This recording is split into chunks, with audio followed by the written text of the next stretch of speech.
2021ஆம் ஆண்டு நடைபெற்ற தமிழ்நாடு சட்டமன்ற தேர்தலில் திராவிட முன்னேற்றக் கழகம் 6வது முறையாக வெற்றி பெற்றப்போ ஒரு பக்கம் மகிழ்ச்சி இருந்தாலும் இன்னொரு பக்கம் எனக்கு கவலையும் இருந்தது. அதை நான் மறைக்க விரும்பல. இந்த பொறுப்பை நான் எப்படி செய்ய போகிறேன், வாக்குறுதிகளை நிறைவேற்ற முடியுமா, மக்கள் விரும்பக்கூடிய வகையில் ஆட்சி நடத்த முடியுமா, மக்கள் மகிழ்ச்சியடையும் வகையில் ஆட்சி நடத்த முடியுமா என்ற கவலை தான் எனக்கு இருந்துச்சு. முந்தைய 10 ஆண்டு கால அதிமுக ஆட்சியில தமிழ்நாடு அனைத்து வகையிலும் அனைத்து துறையிலும் மிக மோசமான பின்னடைவை சந்திச்சு மோசமான நிலைய அடைஞ்சிருந்துச்சு. அதை சரி செஞ்சாகணும். அடுத்து நமக்கு மேல இருக்கக்கூடிய ஒன்றிய அரசு அது ஒத்துழைக்காத ஒரு ஓரவஞ்சனை அரசாக இருந்தது.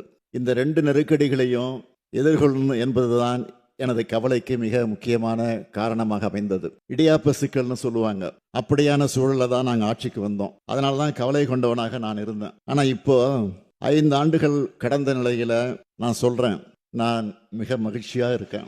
இன்னும் சொன்னா மிக மிக மகிழ்ச்சியா இருக்கிறேன். என்னுடைய மகிழ்ச்சிக்கு காரணம் மக்கள் மகிழ்ச்சியா இருக்காங்க.